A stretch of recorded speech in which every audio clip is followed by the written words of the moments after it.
சங்கீதம் 24 அதிகாரம் 1 வசனம் முதல் 10 வசனம் வரை. பூமியும் அதன் நிறைவும் உலகமும் அதிலுள்ள குடிகளும் கர்த்தருடையது. அவரே அதை கடல்களுக்கு மேலாக அஸ்திபாரப்படுத்தி அதை நதிகளுக்கு மேலாக ஸ்தாபித்தார்.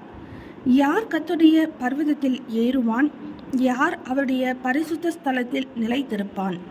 கைகளில் சுத்தமுள்ளவனும் இருதயத்தில் மாசில்லாதவனுமாயிருந்து தன் ஆத்துமாவை மாயைக்கு ஒப்புக்கொடாமலும் கபடாய் ஆணையிடாமலும் இருக்கிறவனே, அவன் கர்த்தரால் ஆசீர்வாதத்தையும் தன் ரட்சிப்பின் தேவனால் நீதியையும் பெறுவான்.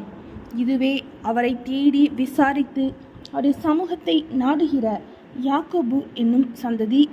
வாசல்களே, உங்கள் தலைகளை உயர்த்துங்கள், அந்நாதி கதவுகளே உயருங்கள்.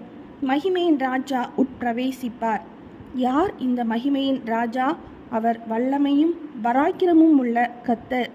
அவர் யுத்தத்தில் பராக்கிரமமுள்ள கர்த்தராமே. வாசல்களே, உங்கள் தலைகளை உயர்த்துங்கள், அநாதி கதவுகளே உயருங்கள். மகிமையின் ராஜா உட்பிரவேசிப்பார். யார் இந்த மகிமையின் ராஜா? அவர் சேனைகளின் கர்த்தரானவர். அவரே மகிமையின் ராஜா. சங்கீதம் 24 அதிகாரம் முடிந்தது.